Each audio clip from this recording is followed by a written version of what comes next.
A gloved hand injects a mysterious substance into the yolk of an egg, and within minutes, the egg splits, forming an exact duplicate. Meanwhile, on the Hollywood Walk of Fame, a star is revealed for Oscar winner Elizabeth Sparkle. Over time, the star begins to lose its shine, and soon Elizabeth's name no longer gleams as brightly. She now hosts a TV aerobics show. Despite her age, she remains in good shape and looks well maintained. One day, she heads to the restroom, but upon discovering that the women's restroom is out of order, she decides to use the men's room. While inside one of the stalls, she overhears her show's producer, Harvey, discussing how Elizabeth is past her prime and that the show needs a fresh, younger, more attractive woman.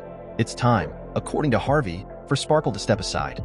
After all, her Oscar was earned in the early days of film, and now it's time to make room for the newer generation.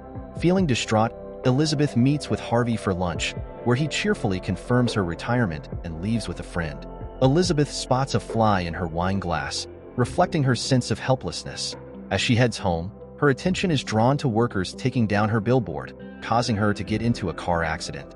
At the hospital, the doctor recognizes her and compliments her, but Elizabeth bursts into tears, realizing that her glory days are far behind. The doctor, flustered, leaves quickly.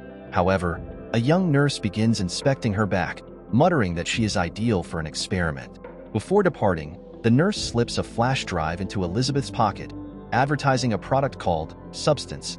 Elizabeth reads the product's name when an elderly man calls out to her. It turns out to be Fred, an old classmate. He is thrilled to see her and suggests they catch up over memories from their youth. He writes his number on a random scrap of paper, dips it in a puddle, and hands it to her. Elizabeth pretends to be pleased to reconnect, but deep down she is sinking into despair, especially after finding a bouquet at home thanking her for her years on the team. Rereading the note that emphasized the word "was," Elizabeth finally plugs the flash drive into her TV. She watches an ad for a product that, when injected, activates DNA and triggers cell division, creating a duplicate of the individual. This is the substance, and the individual is the matrix. While the two versions of the person are distinct entities, they remain the same being, just enhanced, younger, more beautiful, and closer to perfection. Both personalities must exist together, alternating every 7 days, always conscious of their shared identity. Elizabeth later goes to a bar, and as she watches happy couples around her, she feels a deep sense of loneliness. Returning home, lost in thought and reflection, she finally dials the number provided. Sue orders the substance and is given a postbox number where she can pick it up. The call is abruptly ended. That night, she cannot sleep, and by morning, she sees a newspaper ad looking for candidates to replace her as the host of her TV show. At the same time, a letter arrives with a card and the postbox number for retrieving the substance. Determined, Elizabeth heads to collect the package. Using the card, she opens a hidden door in an old building and discovers a storage unit with a package waiting for her. At home, Elizabeth opens the box, revealing neatly organized bags labeled Activator, Stabilizer, the Other You, the Switch, and food for both the Matrix and the Other You. The Activator only needs to be used once, but the Stabilizer must be taken daily, drawn from the Matrix's cells. The most critical rule: the two versions must switch every 7 days, without fail, and always remember they are one whole being. The following morning, Elizabeth spends a long time gazing at herself in the mirror, noticing every sign of aging. Finally, she injects the one-time activator. Immediately, she's overcome by excruciating pain, collapsing to the floor as her back splits open, giving birth to her younger self. This new, younger version slowly regains consciousness, and upon seeing herself in the mirror, marvels at her youthful, beautiful reflection. She revels in her new form for a while, but is soon confronted by Elizabeth's body, now lifeless. The girl carefully stitches up the tear in her back, tidies the room, and goes to bed. The next morning, the girl takes a shower but suddenly feels unwell. She retrieves special syringes and injects herself with stabilizer drawn from the spine of the unconscious Matrix, Elizabeth. Feeling refreshed and energized, she relishes in her new body, stronger and younger than ever. Later, she heads to a casting call, purchasing a seductive swimsuit on the way, and introduces herself as Sue. Her effect on the producer's assistants, and eventually on Harvey himself, is stunning. Sue is selected to replace Elizabeth as the show's host. She tells Harvey that every 7 days, she will leave to care for her sick mother, a sympathetic excuse that wins him over, believing it will endear her to the audience. Sue enjoys the fame that once belonged to the original Elizabeth, but the week passes quickly, and it's time for the switch. She attaches special tubes to her arms, allowing the substance to flow through. Soon, Elizabeth regains consciousness while Sue's body slips into a coma. Elizabeth cleans herself up and heads to the TV studio, where Harvey presents her with a gift from the crew. Back at home, Elizabeth marks on her calendar the days when she can be herself. She spends all her time at home, counting down the days until her next switch. At the end of the week, she receives a message about a new batch of substance delivered to her postbox. After 7 days, the switch happens again. Sue continues enjoying her new life, starring in commercials and basking in her rising popularity. However, one day, she starts worrying about the Matrix body, Elizabeth, and decides to set up a secret room in the bathroom to hide it. Just as she finishes, her neighbor knocks on the door, complaining about the noise from her tools. Seeing Sue, the man is immediately smitten and offers his help, but Sue slams the door on him and hides Elizabeth's body in the secret room. She then replaces Elizabeth's portrait on the wall with one of herself. Sue's show becomes wildly successful, with ratings skyrocketing to the producer's delight. She starts making new friends and attending glamorous parties. One evening, she brings a young man home. But when things start to get intimate, she suddenly feels sick. Realizing that it's time for the switch, Sue rushes to the secret room for an additional stabilization procedure and spends the night with the young man, delaying the switch with Elizabeth longer than necessary. When Elizabeth finally wakes, she finds the living room in complete disarray and her hands twisted with gout. Struggling to compose herself, she calls the substance provider's number, only to be told that the changes are now irreversible. They remind her once again that she and Sue are one whole. Elizabeth cleans up the apartment and catches a glimpse of Sue's new show on TV, where she has to admit that Sue looks stunning. Later, Elizabeth hears the neighbor knocking, asking Sue out on a date, but she doesn't answer the door. She then receives a new batch of the substance. On her way home, she stops by a cafe, where an elderly man strikes up a conversation, lamenting how 7 days feels too long to wait to return to one's body. As he drops his cards, Elizabeth spots one identical to her own substance card and recognizes him as the young nurse who had advised her about the experiment. In his eyes, she sees the truth. He knows that each time it becomes harder to remember that she deserves the right to exist. He warns her that soon, the second version will start consuming the original completely. Panicked, Elizabeth rushes home, bumping into Sue's boyfriend, who, of course, doesn't recognize her. This encounter makes her think of Fred. She dials his number, and her overjoyed former classmate eagerly arranges a cafe meeting. Elizabeth dresses up, applies makeup, and hides her gout-stricken hands under gloves. But on her way, she catches sight of a billboard featuring Sue.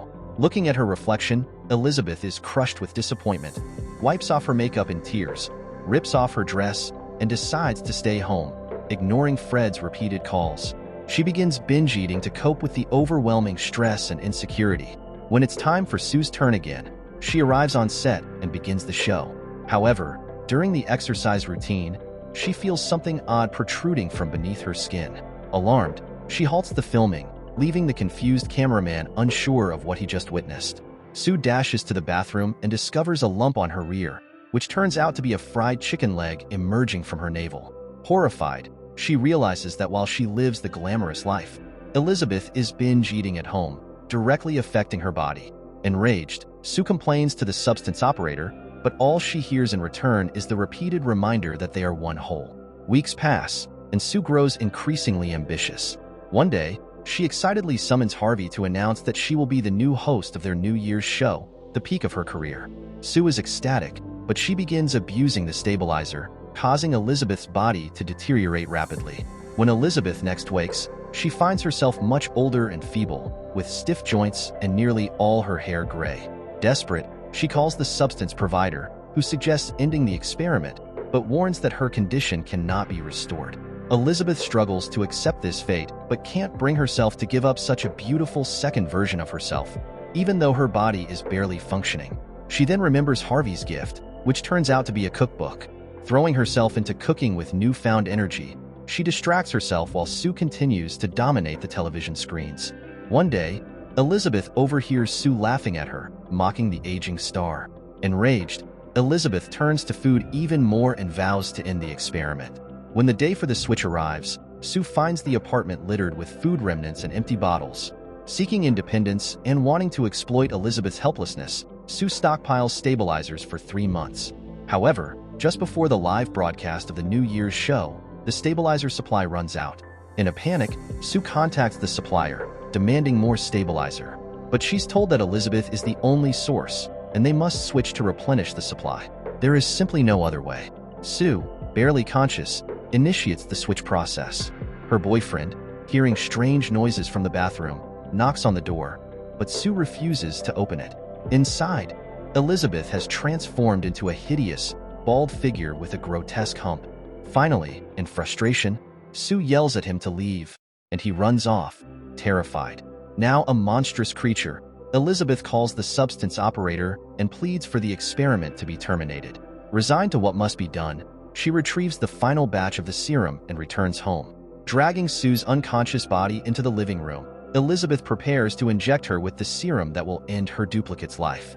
But just as she is about to plunge the needle in, Elizabeth hesitates. Surrounded by portraits of Sue, she stares at the images of her younger, beautiful self for a long time, realizing that she cannot bring herself to kill her. Instead, she revives Sue, bringing her back to consciousness. Upon waking and seeing the half-empty syringe, Sue instantly understands what Elizabeth had intended. Enraged, she viciously attacks her matrix, beating Elizabeth to death. Afterward, Sue dresses in a stunning gown and heads to the New Year's show, ready to revel in her success. But suddenly, in the middle of the event, Sue begins to feel unwell. She rushes to the bathroom, horrified as her body starts to deteriorate rapidly. Now that the Matrix, Elizabeth, is dead.